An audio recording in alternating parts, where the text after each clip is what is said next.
Le pouvoir n'appartient pas à celui qui crie le plus fort.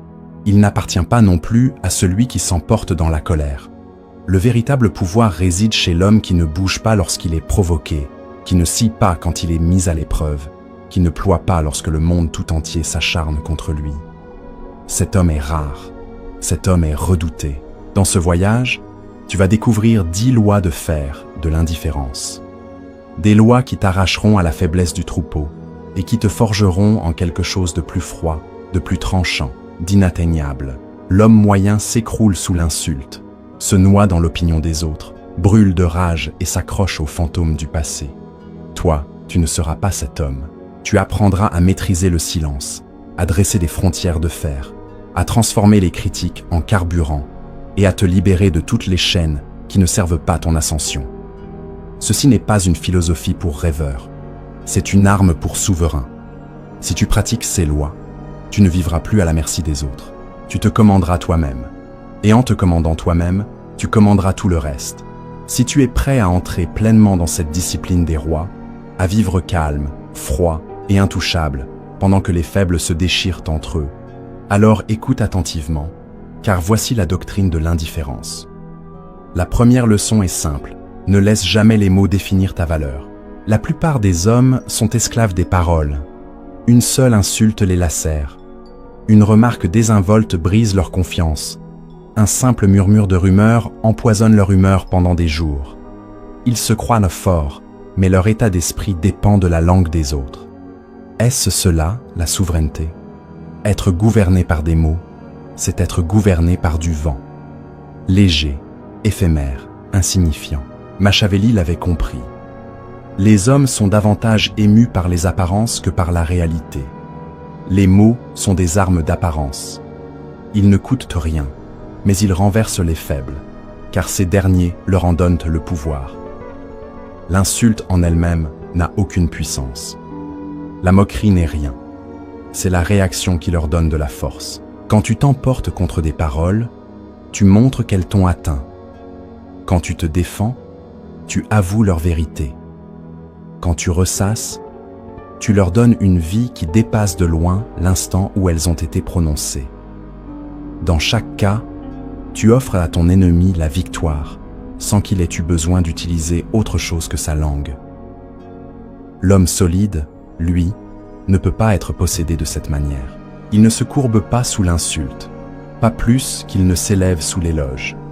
Il sait que se laisser définir par les autres, c'est s'enchaîner soi-même. Leur mépris ne l'atteint pas, car il n'a jamais reconnu leur jugement comme souverain. Leurs compliments ne le séduisent pas, car il n'a jamais eu besoin de leur validation. Sa valeur est son propre décret, non pas un vote public. Imagine cet homme que l'on ridiculise en public. Le faible se hérisse aussitôt, sa voix tremble tandis qu'il se précipite pour se justifier. La foule le voit, et la lame du railleur s'enfonce plus profondément car la blessure est visible. Mais l'homme impitoyable demeure immobile. Il laisse l'insulte flotter sans réponse, son visage sculpté dans la pierre, peut-être même avec un léger sourire de mépris. Aussitôt, l'équilibre change. La foule le perçoit également. L'attaquant paraît désespéré, quémandant de l'attention, tandis que sa cible se dresse, intouchable, au-dessus du vacarme. L'insulte s'effondre sous le poids de l'indifférence. Machiavelli savait que les souverains survivent, non pas en étant aimés ou haïs, mais en apparaissant hors d'atteinte des attaques mesquines. Les mots ne peuvent pas renverser un trône, à moins que le souverain lui-même ne tremble devant eux. L'indifférence est le bouclier qui te rend invulnérable. La moquerie devient impuissante. La rumeur se transforme en simple bruit. Même les louanges perdent leur pouvoir de séduction, car l'éloge est aussi dangereux que l'insulte. Les deux deviennent des chaînes si tu en as besoin. L'homme qui ne se courbe plus devant les mots devient dangereux. Ses ennemis ne peuvent plus le provoquer. Ses alliés ne peuvent plus le manipuler. Le troupeau ne peut plus l'influencer. Il devient une forteresse de maîtrise de soi. Et avec le temps, sa réputation grandit. On dit de lui qu'il ne peut être ébranlé, qu'il est hors d'atteinte. Et cela seul terrifie ceux qui voudraient s'opposer à lui. Car un homme immunisé contre les mots est un homme que l'on ne peut pas contrôler. N'oublie jamais, les mots ne sont que de l'air, mais si tu les laisses s'incruster dans ton identité, ils deviennent des chaînes. Brise ces chaînes. arrache aux paroles leur pouvoir, n'accepte pour souverain que ton propre jugement. Alors tu marcheras intouchable dans un monde de bavardage, pendant que les autres resteront prisonniers de la langue. La vérité est simple, tes réactions sont un choix, jamais un ordre. L'homme ordinaire est esclave de ses émotions. Il s'imagine solide, mais une seule insulte l'arrache à son masque. Un rictus moqueur, une remarque désinvolte, et déjà son vernis craque. Il explose, il argumente, il s'agite. Et ses ennemis sourient, car sans effort, ils viennent de découvrir où frapper. Chaque éclat de colère, chaque justification tremblante, chaque défense maladroite n'est pas un signe de force, mais un aveu de soumission. Il a déjà confessé sa faiblesse avant même que la bataille ne commence. La vérité, c'est que personne ne peut t'imposer la colère. Personne ne peut t'obliger à t'indigner. Les autres ne font que t'offrir un stimulus. Ce qui suit ensuite dépend uniquement de toi. Si tu réagis, tu as déjà abdiqué ta souveraineté. Tu viens de déclarer au monde que ton état d'esprit n'est pas tien, mais qu'il peut être volé par quiconque est assez rusé pour t'agacer. Et quel homme digne de ce nom accepte d'être possédé à si bas prix? L'indignation n'est jamais un signe de force. C'est une exposition. Quand tu cries, quand tu craches ta fureur, quand tu serres les poings, tu ne fais pas trembler tes ennemis. Tu les informes. Tu leur tends une carte précise de tes vulnérabilités.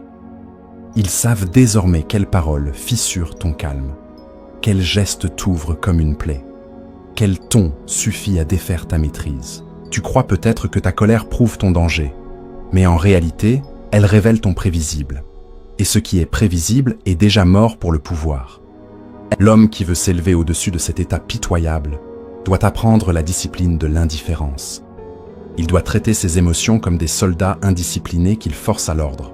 Une sensation peut éclater en lui, mais jamais elle ne marche sans son ordre. L'insulte, la blessure, la trahison surviennent, mais il ne danse pas à leur rythme. Il attend, il observe, il calcule. Ce simple délai glace ses adversaires, car la plupart des hommes sont réactifs. Ils ne supportent pas le silence. Ils explosent aussitôt, se révélant comme des proies surprises dans l'herbe. Mais le prédateur, lui, ne sursaute pas. Il observe, il guette. Et quand il agit enfin, son geste est froid, précis, dévastateur. Imagine-toi dans une salle bondée. Un rival t'insulte bruyamment, publiquement, pour t'humilier. Tous les regards se tournent vers toi, attendant ta réaction. Voilà le piège. Si tu t'emportes, tu confirmes ses paroles. Si tu expliques, tu descends à son niveau. Si tu te défends, tu avoues la blessure. Mais si tu souris simplement, si tu laisses les mots flotter dans l'air sans réponse, le silence devient une arme. Le poids se retourne contre lui. Il devient nerveux, avide d'une réplique qui ne viendra jamais. Le public le ressent aussi. Il apparaît comme un enfant qui réclame de l'attention, tandis que toi, tu sembles intouchable. Son arme s'est brisée dans sa propre main, et sans riposter, tu as déjà gagné. Voilà l'art de choisir ta réaction au lieu de la subir. Retarder n'est pas faiblesse, mais maîtrise. Chaque battement de silence est une victoire, car il t'appartient, et non à celui qui a tenté de t'atteindre. Et dans ce silence, tu gagnes le luxe de décider si ce moment mérite une action. Bien souvent, il n'en mérite aucune. La plupart des attaques sont indignes de toi, et rien n'humilie davantage un ennemi que ton indifférence. Un homme ignoré est un homme effacé. Machiavelli avait averti que les dirigeants incapables de maîtriser leurs impulsions sont gouvernés par autrui. Il savait qu'un prince qui s'emporte révèle sa fragilité, alors que celui qui reste immobile suscite la crainte. Le retard, le silence, le choix ne sont pas passivité. Ils sont stratégie. Ils te rendent illisible. Et l'illisible est une arme bien plus mortelle que la rage. Ce qui commence comme discipline devient réputation. Peu à peu, on murmure que tu ne peux pas être ébranlé, que les insultes glissent sur toi comme des flèches sur l'acier. Tes ennemis hésitent à t'attaquer, sachant que cela leur coûtera leur dignité et ne leur rapportera rien. Tes alliés, eux, voient en toi un pilier, un homme stable, un roc qui ne se perd jamais dans le chaos ambiant. Et ceux qui voulaient te provoquer se retrouvent troublés par ton calme, comme s'ils faisaient face à quelque chose de plus froid et plus profond qu'ils ne peuvent comprendre. Réagir sur l'instant, c'est avouer sa faiblesse. Choisir ta réponse, c'est proclamer ta suprématie. Quand tes émotions t'obéissent et non le monde, tu cesses d'être la proie. Tu deviens le prédateur que rien ne peut provoquer, le souverain que rien ne peut déplacer, l'homme dont le silence tranche plus profondément que n'importe quelle colère. Maîtrise cette loi, et plus aucune insulte, plus aucune trahison, plus aucun acte de malveillance ne pourra jamais t'écarter de ton trône intérieur. La plus grande source de désillusion ne vient pas de la trahison elle-même, mais de l'illusion que les autres devraient agir selon ton propre code. Les hommes faibles attendent de la loyauté parce qu'ils sont loyaux. Ils réclament de l'honnêteté parce qu'ils sont honnêtes. Ils exigent du respect parce qu'ils en donnent. Et quand ces attentes s'effondrent, ils se lamentent, ils s'indignent, ils s'enlisent dans la plainte. Ils répètent ces mots pathétiques. « Moi, je n'aurais jamais fait ça. » Mais le monde ne tourne pas autour de ce que toi, tu aurais fait. Machiavelli a observé que les hommes sont avant tout mus par leurs propres intérêts. Ils ne sont ni nobles ni constants. Ils agissent selon leurs besoins, leurs peurs et leurs désirs, pas selon les tiens. Espérer qu'ils reflètent tes valeurs revient à demander à la tempête d'obéir à tes ordres. La tempête détruit parce que telle est sa nature. De la même manière, les hommes trahissent, trompent, oublient et manquent de respect, non pas par exception, mais par essence. L'homme fort, lui, se débarrasse de toute attente et voit les hommes tels qu'ils sont réellement. Il ne pleure pas quand un ami se montre égoïste, il ne s'emporte pas quand un allié le laisse tomber. Il l'avait déjà anticipé. Rien ne le surprend, rien ne le prend au dépourvu, rien ne le désarme. Quand il reçoit de la loyauté, il la prend comme une chance, non comme un dû. Quand il est trahi, il acquiesce sans émotion, car il avait bâti sa force sur la certitude que cela arriverait. Pense à l'imbécile qui s'imagine que chacun le traitera comme lui traite les autres. Chaque offense l'écorche profondément. Chaque déception l'épuise. Sa vie entière devient une succession de blessures, simplement parce qu'il exige que le monde soit son reflet. Mais l'homme impitoyable ne donne jamais au monde ce pouvoir. Il part du principe que les hommes sont instables, intéressés, faibles, et comme il n'attend rien, il ne perd rien. Cette lucidité devient son arme. Alors que le troupeau s'accroche à ses illusions et pleure lorsque la réalité les détruit, l'homme fort prospère. Il négocie les yeux ouverts. Il s'allie avec prudence. Il n'est jamais surpris quand les autres révèlent leur véritable nature. Ses ennemis ne peuvent pas le blesser par trahison. Ses alliés ne peuvent pas l'affaiblir par échec. Il est immunisé, car il avait déjà vu venir ce qui se produirait. Cesser d'attendre que les autres soient comme toi n'est pas de l'amertume. C'est la souveraineté. C'est refuser de laisser la faiblesse d'autrui troubler ta force. C'est reconnaître que leurs choix parlent d'eux, pas de toi. Leurs mensonges ne définissent pas ta vérité. Leur trahison ne souille pas ton honneur. Leur lâcheté ne diminue pas ton pouvoir. Le troupeau s'écrie « Je n'aurais jamais fait ça ». L'homme fort répond « Bien sûr qu'il l'a fait, c'est dans sa nature ». Et il avance, impassible, pendant que les autres se noient dans l'indignation. N'oublie pas ceci, quand tu attends la loyauté, la trahison te détruit. Quand tu attends la trahison, la loyauté te surprend. Et dans ce renversement se trouve l'indifférence. Et dans l'indifférence, la liberté. Il existe une autre faiblesse qui a servi les hommes, le besoin de toujours avoir raison. L'homme faible ne peut s'empêcher de prouver qu'il a raison. Il s'accroche aux disputes comme un mendiant s'accroche à des miettes, avide de validation, terrifié à l'idée d'avoir tort. Chaque contestation devient pour lui une bataille d'orgueil. Il crie, il débat, il insiste.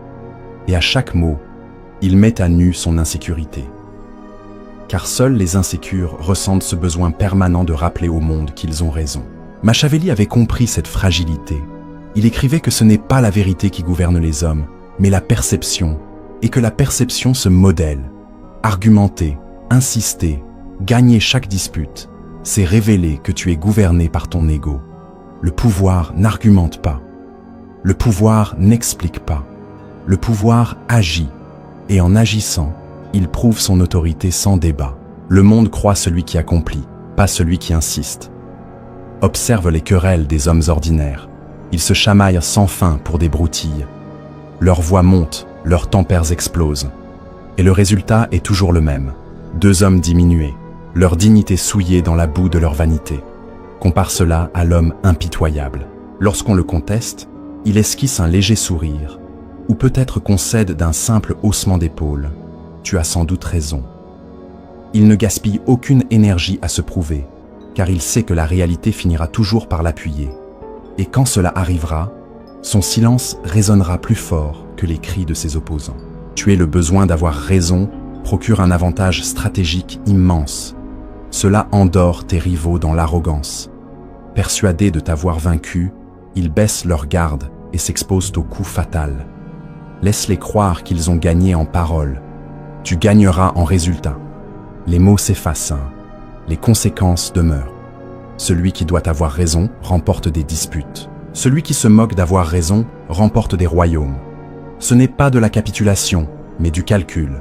Chaque instant consacré à discuter est une énergie perdue. Chaque tentative de se prouver, une chaîne qui te lie au cadre de l'autre. Pour t'élever au-dessus de cela, tu dois briser cette chaîne. Laisse les autres penser ce qu'ils veulent. Laisse-les se vanter, pérorer, s'enfermer dans l'illusion de la victoire. Pendant ce temps, tu avances, silencieux, implacable, jusqu'à ce que la réalité elle-même se plie à ta volonté. Les masses veulent l'illusion de la justesse. Elles hurlent « Je te l'avais bien dit !» comme si ces mots avaient du poids. Mais l'homme machiavélien sait mieux. Seuls les résultats comptent. L'histoire n'a jamais retenu celui qui criait le plus fort. Elle retient celui qui a triomphé. Tuer le besoin d'avoir raison, c'est tuer l'une des plus grandes vulnérabilités humaines. Tu deviens intouchable dans la dispute, insensible à la provocation, libre de la faim maladive de validation. Ton silence devient plus lourd que leurs paroles, ton calme plus convaincant que leur fureur.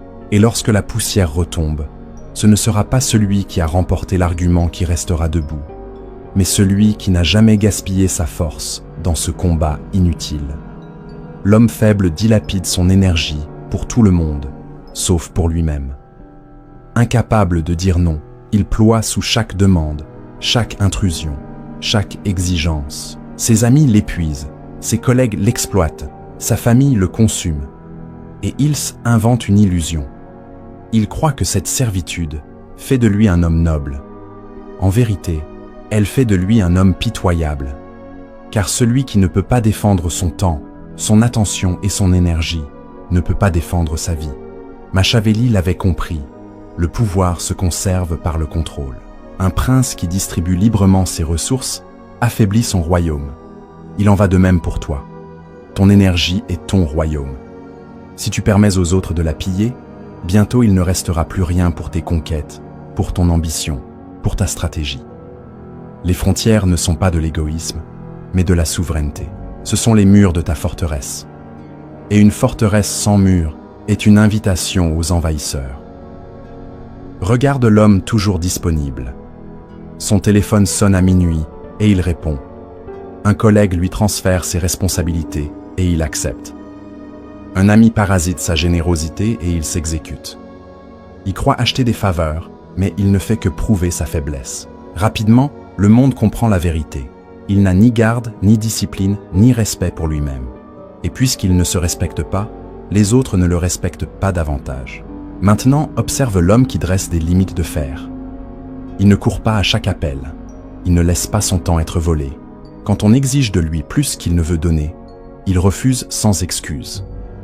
Son nom est ferme, calme, inébranlable. Au début, certains se plaignent, insultent ou le méprisent. Mais très vite, il découvre que ses frontières sont infranchissables. Et ce qui commençait comme de la résistance se transforme en respect. Car même ceux qui maudissent ses refus finissent par admirer l'homme qu'on ne peut exploiter. Machiavelli enseignait que les apparences comptent plus que les intentions. Les frontières projettent une image de pouvoir. Elles montrent au monde que ton temps a une valeur, que ton attention est rare, que tu n'es pas un serviteur docile attendant des ordres. Et l'homme qui paraît précieux est traité comme tel. L'homme qui agit comme si son temps ne valait rien sera traité comme rien. Protéger ton énergie signifie évaluer chaque demande à la lumière de ton ambition. Si elle sert ton but, accepte-la. Si elle t'affaiblit, rejette-la. Le troupeau croit devoir plaire à tous, terrorisé à l'idée de déplaire. Qu'il en soit ainsi pour eux. Mais toi, tu n'es pas du troupeau. Tu n'es pas là pour être aimé. Tu es là pour dominer. Mieux vaut être respecté pour ta force que d'être aimé pour ta faiblesse. La vérité est brutale. Un homme sans frontières appartient aux autres. Un homme aux frontières de fer n'appartient qu'à lui-même. Il traverse le monde calme, inébranlable, intact. Car son énergie n'est jamais gaspillée. Il donne quand il le choisit, il refuse quand il le doit. Et dans les deux cas, il règne. Protège ton énergie comme un roi protège son trésor. Car une fois dépensée, elle ne peut être regagnée. Et l'homme qui n'a rien gardé pour lui-même n'aura plus rien à offrir au pouvoir. Mais la prison la plus subtile est celle de l'opinion des autres. Le troupeau est changeant. Un jour, il t'acclame comme un héros. Le lendemain, il te condamne comme un traître. Son amour est superficiel, sa haine passagère. Bâtir ta force sur son approbation, c'est construire une forteresse sur du sable. Elle s'écroule au premier reflux de la marée. Les hommes faibles vivent pour les applaudissements de la foule, tremblant à l'idée de son rejet. En agissant ainsi, ils révèlent la vérité. Ils ne sont pas des meneurs, mais des mendiants. Ils ne dirigent pas. Ils implorent l'acceptation. Machiavelli l'avait bien vu. L'opinion des masses est un outil, non un maître. Celui qui s'incline devant elle est condamné, mais celui qui la manipule peut la manier comme une arme. La différence, c'est le détachement. Ne rien attendre des éloges ni des insultes. Ne pas être ému ni par l'un ni par l'autre. Voilà la marque de la souveraineté. Alors seulement, tu pourras plier les perceptions à ton avantage sans être plié par elles. Imagine un homme qui présente une idée et reçoit des moqueries. L'homme faible rougit, bafouille, brûle de honte. La foule vient de l'atteindre, et parce qu'il réagit, sa blessure s'aggrave. Mais l'homme fort esquisse un sourire ou reste de marbre. Leur rire glisse sur lui comme la pluie sur la pierre. Et bientôt, ces rires deviennent mal à l'aise. Car quel genre d'homme reste impassible sous le ridicule? Un homme au-dessus d'eux. Se détacher de l'opinion ne signifie pas ignorer l'information. Même l'insulte peut être utile. Elle révèle l'envie, la peur, la faiblesse de celui qui la lance. Mais ce n'est qu'un renseignement, pas une identité. Tu le recueilles, tu l'utilises, tu le jettes, jamais tu ne le portes. Jamais tu ne laisses cela façonner qui tu es. Car dès que la foule peut influencer ta perception de toi-même, tu lui appartiens. Elle te poussera d'un côté avec l'éloge, de l'autre avec le mépris. Et au final, tu n'auras plus de volonté propre. Machiavelli conseillait aux souverains d'accepter d'être considérés comme cruels, si la cruauté préservait leur pouvoir. Laisse-les te traiter d'arrogant, de froid, de dur, de stupide. Cela ne te coûte rien. L'apparence se modèle. La réalité est tienne. Ce qui compte, ce n'est pas qu'il t'approuve, mais qu'il ne puisse pas te déplacer. Le dirigeant qui craint d'être haï est esclave de cette peur. L'homme qui hausse les épaules devant la haine comme devant l'amour est intouchable. Se détacher de l'opinion du troupeau, c'est briser l'une des chaînes les plus profondes de la faiblesse. Tu deviens insensible aux moqueries, indifférent aux louanges, libéré de cette soif maladive de validation qui consume les hommes ordinaires. Et peu à peu, ce détachement devient une légende. On chuchote, rien ne l'ébranle, rien ne le fait plier. Ils ne t'aimeront peut-être jamais, mais ils te craindront. Et la crainte, comme l'enseignait Machiavelli, est plus fiable que l'amour. Face à la provocation, le faible tombe aussitôt. Il crache des insultes, élève la voix, se débat comme un poisson pris à l'hameçon. Il croit que sa colère prouve sa force, mais elle ne fait que révéler sa prévisibilité. Il danse au rythme de son ennemi, marionnette dont les fils sont tirés par des mots. L'homme fort, lui, ne mord pas à l'hameçon.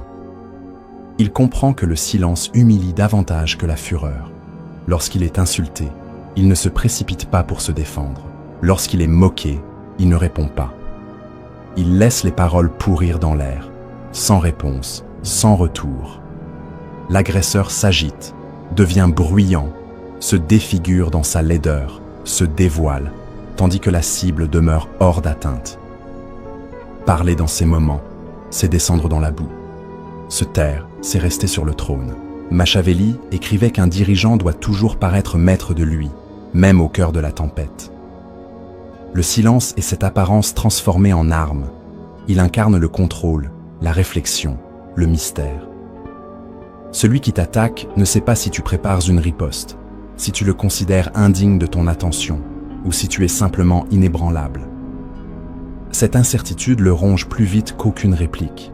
Imagine la scène.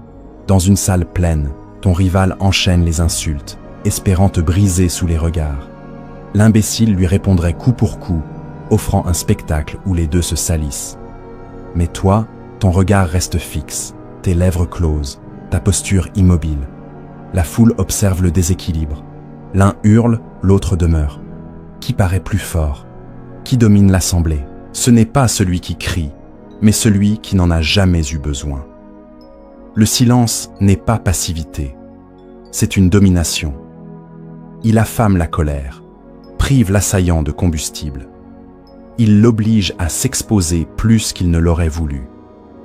Et quand enfin tu choisis de parler, après une longue retenue, tes mots tombent avec le poids du fer, car ils sont rares, réfléchis, affranchis de tout élan impulsif. Machiavelli l'avait vu. L'apparence du contrôle est plus puissante que la proclamation du contrôle. Celui qui s'emporte paraît faible. Celui qui retient paraît dangereux. On ignore ce qu'il pense. On ignore quand il frappera. Et dans cette incertitude naît la peur. Réponds aux provocations par le silence. Et tu transformes chaque insulte en miroir, renvoyant son reflet à celui qui l'a lancé. Tu ne révèles rien. Tu ne perds rien. Tu préserves tout. Le troupeau n'y parviendra jamais. Il est accro au bruit, esclave de ses réactions. Laisse-le aboyer. Toi, tu ne le feras pas. Ton silence sera une lame plus tranchante que leurs cris, et ton calme rappellera à tous que tu es au-dessus de leur portée. Mais pour ne pas céder à la colère, il faut une arme plus subtile encore. Car la rage aveugle les hommes. Elle dévore leur jugement, affaiblit leur discipline, les rend imprudents. Un homme consumé par la colère ne peut ni réfléchir, ni planifier, ni vaincre. Il se jette tête baissée, exposant ses cartes avant que la partie ne commence. Machiavelli avait averti. La passion est l'ennemi du calcul. Se gouverner soi-même exige d'étouffer la colère avant qu'elle n'enracine. L'outil pour cela est inattendu, la gratitude. Ne la confonds pas avec la mièvrerie. Dans les mains des faibles, elle n'est qu'un déguisement de lâcheté. Mais dans les mains des impitoyables, elle devient une arme, un contrepoids à la fureur, un bouclier contre le désespoir. Quand tout semble conspirer contre toi, quand la trahison ou l'insulte cherchent à te pousser vers la réaction aveugle, la gratitude recompose ton regard. Au lieu de t'acharner sur ce qui t'échappe, tu reconnais ce qui demeure sous ton contrôle. Au lieu de brûler ton énergie dans le ressentiment, tu te fortifies dans la perspective. Ce changement ne te rend pas doux, il te rend intouchable. Imagine l'homme bloqué dans un embouteillage, en retard pour un rendez-vous décisif. Le fou s'énerve, cogne son volant, maudit chaque voiture, se noie dans sa rage. Mais l'homme discipliné respire, recalculant. Il a toujours sa voiture, toujours une destination, toujours des options. Il ne gaspille pas son souffle à lutter contre ce qu'il ne peut modifier. Son calme préserve sa clarté, et sa clarté conserve son pouvoir. Le troupeau s'épuise dans sa fureur. Lui, déjà, ajuste sa stratégie. Qui, au final, gagne? La gratitude n'est pas une soumission au destin. C'est une souveraineté de perspective. Elle dissout la colère, car la colère se nourrit de l'obsession. Plus tu fixes ce qui t'a offensé, plus tu l'alimentes. La gratitude coupe cette boucle. Elle déplace ton regard de l'insulte vers l'avantage, de la perte vers la leçon, du moment de faiblesse vers le réservoir de force encore intact. Ton ennemi croit t'avoir provoqué. En vérité, tu deviens plus froid, plus lucide, plus dangereux. Machiavelli savait qu'un dirigeant survit non en cédant à ses émotions, mais en maîtrisant la perception. celle des autres, puis la sienne. La gratitude t'entraîne à voir au-delà de la blessure, à déceler l'opportunité cachée dessous. Une trahison révèle un allié indigne? Bien. Tu sais désormais en qui tu ne peux pas avoir confiance. Un échec expose une faiblesse? Bien. Tu sais où te renforcer. Une moquerie dévoile de l'envie? Parfait. Tu sais maintenant que tu inspires la crainte. Avec ce regard, la colère devient inutile. Chaque coup se transforme en renseignement. Le troupeau, lui, s'y refuse. Il fulmine, se morfond, se plaint d'injustice, s'épuise à combattre des ombres. Mais l'homme machiavélien transforme chaque malchance en carburant. Il remercie l'orage pour avoir testé ses murs. Il remercie l'ennemi pour s'être trahi lui-même. Il remercie l'adversité pour avoir aiguisé sa résolution. La gratitude n'est pas un apaisement, c'est une suprématie. Quand tu larmes, rien ne peut te provoquer.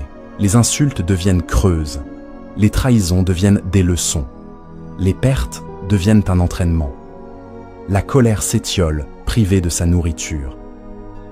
Ton calme ne vient pas de la faiblesse, mais du calcul impitoyable. Tu gardes ton énergie pour la stratégie, non pour des crises. Et dans ce calme, tu deviens l'homme qui dure plus longtemps, réfléchit plus vite, agit plus finement que tous ceux prisonniers de leur fureur. La gratitude, dans ce sens, est une indifférence aiguisée en force. C'est refuser que le monde dicte ton état intérieur. C'est savoir que tant que tu respires, tu possèdes encore du pouvoir. Et tant que tu possèdes du pouvoir, tu restes dangereux.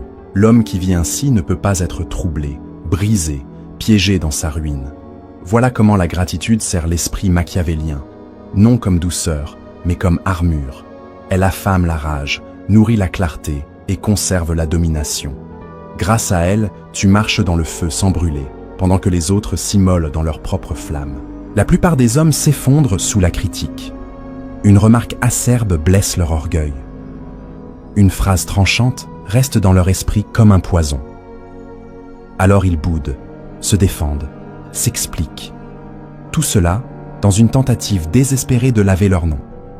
Ils croient que les mots peuvent les diminuer, alors qu'en vérité, c'est leur réaction qui les détruit. Un homme incapable de supporter la critique sans trembler est un homme inapte au pouvoir. Machiavelli le savait, la critique est inévitable. Tes ennemis te la lanceront pour t'affaiblir. Tes alliés te la glisseront à l'oreille pour te contenir. Et le troupeau la répétera parce qu'il est trop obtus pour penser par lui-même. Combattre chaque parole est futile. Cela gaspille ton énergie, amplifie l'insulte et révèle ton insécurité. L'homme fort suit un autre chemin. Il utilise la critique comme une information, comme un feu, comme un carburant. Regarde la différence. L'homme faible entend une attaque et s'effondre. Et s'ils avaient raison, il passe ses nuits à ruminer, ses jours à se défendre, son avenir rétrécit sous l'ombre du doute. Mais l'homme impitoyable écoute avec indifférence. Si la critique est fausse, elle est insignifiante. Si elle est vraie, elle est utile. Dans les deux cas, elle le sert. Il jette le bruit, garde la leçon et avance, plus aiguisé qu'avant. Machiavelli écrivait qu'il vaut mieux être craint qu'aimé si l'on ne peut être les deux. La critique est souvent une peur déguisée en jugement. Plus tu deviens puissant, plus les faibles murmurent et attaquent, car la jalousie les ronge comme des rats dans l'ombre. Être critiqué n'est pas toujours une blessure. Souvent, c'est la preuve que tu t'élèves au-dessus du troupeau. Un homme sans critique est un homme sans importance. Imagine le souverain qui grandit sous les insultes. Ses ennemis se moquent de ses décisions, mais il étudie leurs moqueries comme des rapports d'espions. Leurs plaintes trahissent leurs craintes, leurs faiblesses, leurs angles morts. Il ajuste, il aiguise, il durcit. Puis il frappe là où il ne s'y attendait pas. Pendant qu'ils perdent leur souffle à le critiquer, lui ne perd rien. Leurs mots deviennent ses armes. Voilà la différence. Les faibles réagissent, les forts extraient. Chaque attaque devient un renseignement. Chaque insulte, une fenêtre sur l'envie d'autrui. Chaque mot dur est soit un mensonge à ignorer, soit une vérité à exploiter. Dans tous les cas, elle t'avance. Plus il parle, plus tu deviens fort. Moins tu réponds, plus il s'expose. Le troupeau ne peut pas comprendre cela. Il brûle sa vie à défendre son honneur contre des rumeurs, sacrifiant son énergie pour des miettes de réputation. Mais l'homme machiavélien voit la réputation comme un jeu d'apparence, non comme une quête de validation. Laisse-les parler, laisse-les ricaner. Chaque insulte qui échoue à t'ébranler te rend plus imposant aux yeux du reste du monde. Le silence sous le feu crée l'image de l'invulnérabilité.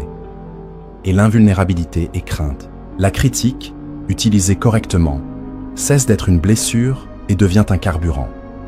Elle t'indique où fortifier tes murs. Elle révèle qui te redoute le plus. Elle affûte ta maîtrise avant des batailles plus grandes. Et chaque fois que tu refuses de plier, tu prouves que tu n'es pas du troupeau.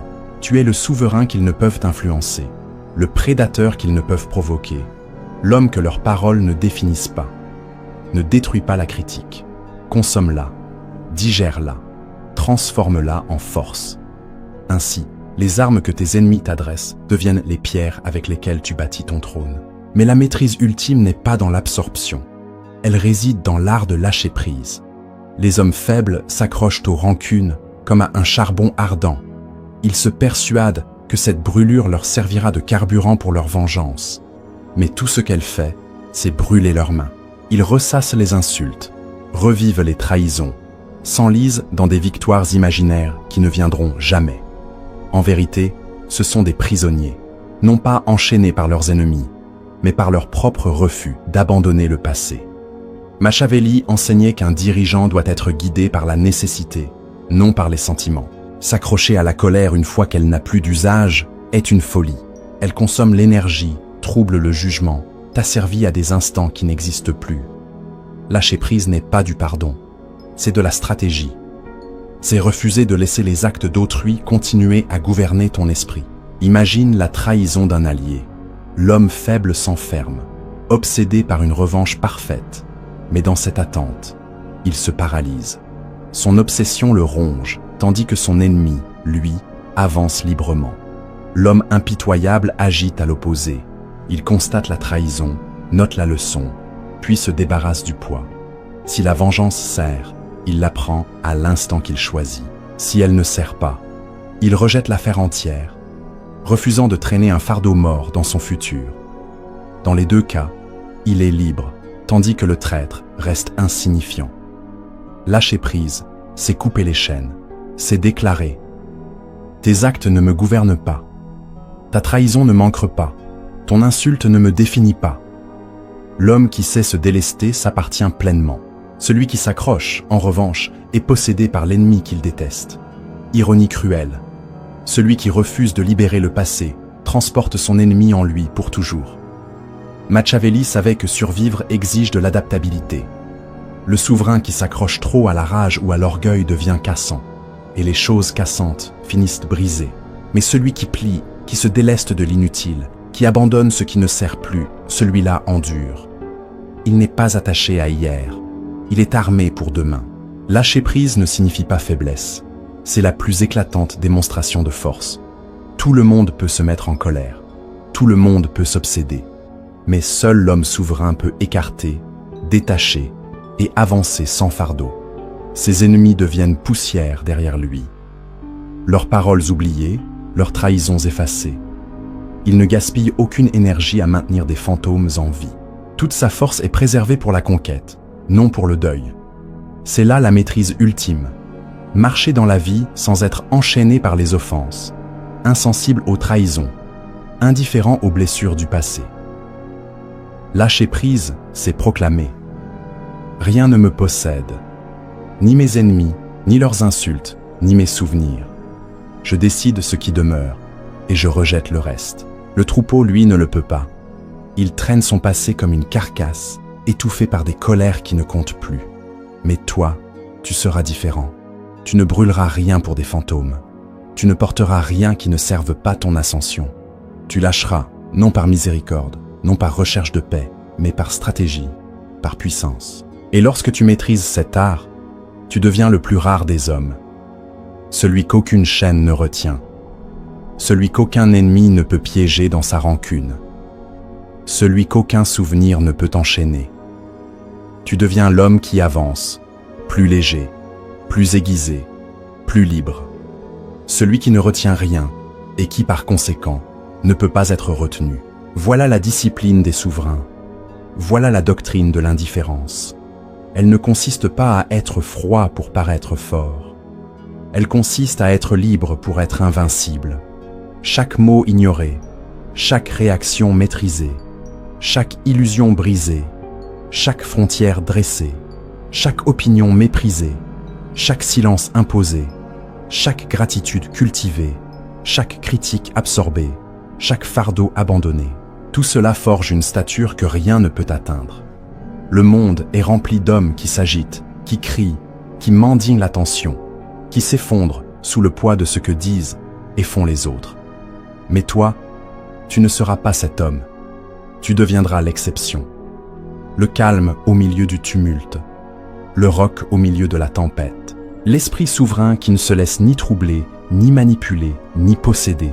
Souviens-toi, le pouvoir n'est pas dans le bruit, il n'est pas dans la rage, il est dans l'immobilité face à la provocation, dans le refus de céder au piège des mots, dans l'art de commander à soi-même, car celui qui se commande lui-même commande déjà tout ce qui l'entoure. Et quand le monde comprendra que rien ne peut te faire fléchir, alors, sans même lever le doigt, tu inspireras la crainte. Tu seras celui que l'on ne peut pas atteindre, celui que l'on ne peut pas deviner, celui que l'on ne peut pas vaincre. Car la vérité est simple, l'homme indifférent est l'homme libre, et l'homme libre est le seul à régner véritablement.